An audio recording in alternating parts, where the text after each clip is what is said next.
केजरीवाल जी, जो आपने दारू घोटाला करा है, जो हमारी माताएं बहनें जिनके बच्चे आज नशे के आदी हो गए हैं, वो माताएं बहनें आपको मुंह तोड़ जवाब देंगी अब की बारी, क्योंकि जनता अब की बारी इस दूषित पानी, बिजली के स्कैम, कटती बिजली, टूटी सड़कें और विधायक जी के नदारत होने से बहुत नाराज है। इस समय दिल्ली की राजनीति गरमाई हुई है, क्योंकि 2025 विधानसभा चुनाव बड़े ही समीप है। कुछ महीनों बाद ही दिल्ली में विधानसभा चुनाव है, उसको लेकर पार्टियां अपनी तैयारियों में जुट चुकी हैं। आपको बता दें कि आज से कुछ समय पूर्व जब महापर्व छठ पूजा गया, उसको लेकर भी आरोप प्रत्यारोप की राजनीति भी अपने चरम सीमा पर थी।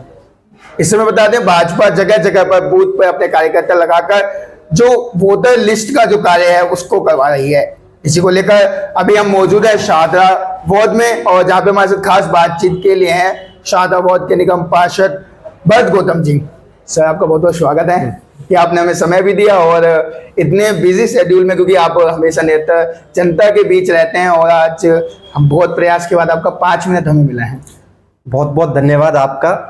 आपने एक पब्लिक के मदद एक साधन ही मैं समझता हूँ कि आपके माध्यम से भी जनता तक हमारा मैसेज पहुंच जाता है, तो इसके लिए भी हम आपका बहुत बहुत धन्यवाद करते हैं।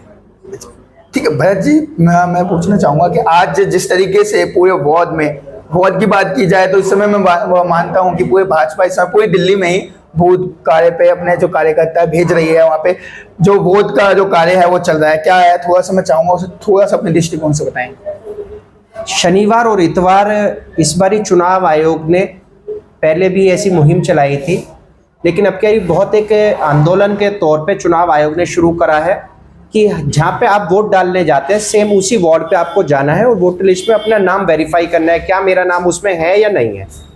एक बहुत अच्छा एक पहल शुरू हो गई है, और मैं खुद भी सभी वार्डों पे एक बारी राउंड लगा के आया। मैंने देखा कि वहाँ पे लोग आ रहे हैं और सब अपना नाम चेक कर रहे हैं, और उन्हीं स्थानों पे मैंने ये भी देखा कि हमारे भारतीय जनता पार्टी के कार्यकर्ता भी वहाँ पे उपस्थित हैं, चाहे वो लोगों की, मेरे क्षेत्रवासियों की मदद के लिए हो, अपने क्षेत्रवासियों की सेवा के लिए हो, या फिर चुनाव आयोग द्वारा बैठाए गए वहाँ पे लोगों की मदद के लिए। हम लगातार लोगों की मदद के लिए हर पोलिंग स्टेशन पे खड़े हुए हैं। भरत जी, अगर बात की जाए शाहदरा जिले की, तो आज से 5 वर्ष पूर्व यहाँ शाहदरा से ही भारतीय जनता पार्टी के संजय गोयल जी जो उम्मीदवार के तौर पर खड़े हुए थे, बताया गया था करीब 5 से 7 हजार वोटों की कमी के कारण वो यहाँ से चुनाव हार चुके थे। लेकिन अगर वहाँ पे बताया गया कई यहाँ पे 9,000 के लगभग जो फेक वोट कहते हैं, या फिर जो ऐसी वोट जिनको कटनी चाहिए, वो उपस्थित हैं। इसको लेकर भाजपा उनको कटवाने के लिए कैसे प्रयास कर रही है, क्या कार्य कर रही है? हमने अपने BLA 1 विशाल भारद्वाज जी के माध्यम से चुनाव आयोग को लिखित में पत्र दिया है, और उसके साथ में पूरे दस्तावेज दिए हैं कि जो यहाँ पे गलत तरीके से वोट बना दिए गए हैं, या फिर फेक वोट उनको कह सकते हैं, कि गोस्ट कुछ वोटर्स बन गए हैं जो कि वोटर लिस्ट में तो एग्जिस्ट करते हैं लेकिन यहाँ पे रहते नहीं है, बाहर से आते हैं और वोट डाल के जाते हैं। या और कई बार तो देखा गया ऐसे कुछ वोटर्स किसी विशेष मानसिकता के तहत बनाए जाते हैं विपक्षी दलों की, ताकि चुनावों में गलत तरीके से मैनिपुलेशन करी जा सके। हमने चुनाव आयोग को कई हजार वोटों की ऐसी जानकारी दी है, और उम्मीद है कि इस बारी चुनाव आयोग मदद करेगा और उन वोटों को काटेगा। भरत गौतम जी, अगर हम अंदाजा लगाएं तो आपका जो क्षेत्र है यहाँ पे जो विधानसभा है वो शाहदरा विधानसभा और कृष्णानगर विधानसभा है। अगर वहाँ की अगर जनता की बात की जाए तो क्या इस बार अहम मुद्दे रहने वाले हैं आगामी चुनाव को लेकर? आप देखेंगे, आप अभी आए होंगे तो जनता ने अब की बारी मन बना रखा है। कृष्णानगर मेरी 7 वाली सीट, और शाहदरा विधानसभा वही विधानसभा है जिसके एक वार्ड का मैं जनप्रतिनिधि भी हूँ, और मेरे को पूर्णतः विश्वास यकीन है कि अब की बारी भारतीय जनता पार्टी शाहदरा विधानसभा जीतने वाली है। भारतीय जनता पार्टी के पक्ष में जनता का मन है, क्योंकि जनता अब की बारी इस दूषित पानी, बिजली के स्कैम, कटती बिजली, टूटी सड़कें और विधायक जी के नदारत होने से बहुत नाराज है, और अब की बारी हमारे विधायक जी को बहुत मुंहतोड़ जवाब देने वाली है शाहदरा की जनता, और भाजपा का जो भी प्रत्याशी होगा उसे भारी से भारी मतों से हम जिता के यहाँ से भेजेंगे।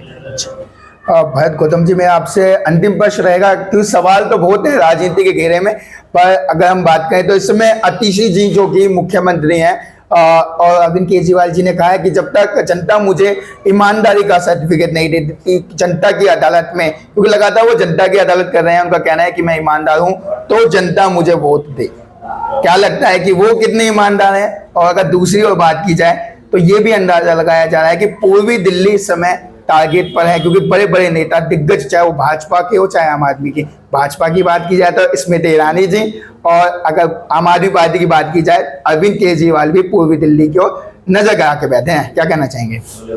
पूर्वी दिल्ली की ओर आप कितना भी देख लीजिए, ये पूर्वी दिल्ली नहीं, दिल्ली के एक एक क्षेत्र, एक एक गली से भारतीय जनता पार्टी का वोटर निकलेगा और अब की बारी मुंह तोड़ जवाब देगा। अरविंद केजरीवाल जी, जो आपने दारू घोटाला करा है, जो हमारी माताएं बहनें जिनके बच्चे आज नशे के आदी हो गए हैं, वो माताएं बहनें आपको मुंह तोड़ जवाब देंगी अब की बारी, क्योंकि उनको अपना बच्चा, अपना पति, अपना घर दिख रहा है, जो आपने घर बर्बाद कर दिए हैं अरविंद जी। और आतिशी जी, आप तो सिर्फ एक डमी बैठा दी गई हैं। अगर इतने ही आप ईमानदार थे तो आप पूर्ण बहुमत की सरकार में थे, आप प्रस्ताव लेके आते विधानसभा को भंग करने का और आ जाते तुरंत चुनाव में। ये क्यों दूसरा सीएम बना के आपने ढोंग करा? और आप कोई जमानत पे आए हैं, कोई छूट के नहीं आए हैं। जमानत पे तो बहुत सारे चोर उचक्के भी छूट के आते हैं।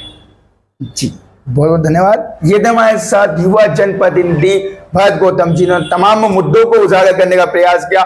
यहाँ की जो विधानसभा है वो तमाम क्या मुद्दे रहने वाले हैं, और साथ ही साथ इस बार भारतीय जनता पार्टी की जो दावेदारी है प्रबल दिखाई देगी, ये भी भरत गौतम जी का कहना है। अब तमाम लोगों की अब नजर है आने वाले विधानसभा चुनाव पे, क्योंकि कांग्रेस भी कहीं ना कहीं छूटती नजर नहीं आ रही है, क्योंकि कांग्रेस ने भी वापस रास्ते को अपना लिया है। वो भी पूरी दावेदारी कर रही है कि इस बार चुनाव में वो जीत हासिल करेगी, क्योंकि जो दिल्ली प्रदेश अध्यक्ष कांग्रेस कमेटी के देवेंद्र यादव जी हैं, वो भी लगातार इस समय बुराई दिल्ली, जो बाहरी दिल्ली है, वहां को टारगेट करके बैठे हुए हैं कि वहां से कई सीट विधानसभा की निकाली जाए। अब ये देखने वाला बड़ा विषय होगा कि आगामी विधानसभा चुनाव में किसकी दावेदारी प्रबल होगी और कौन जीतेगा और किसका प्रधानमंत्री राजगद्दी पे बैठेगा। Sanjeev Gupta, air news, Delhi.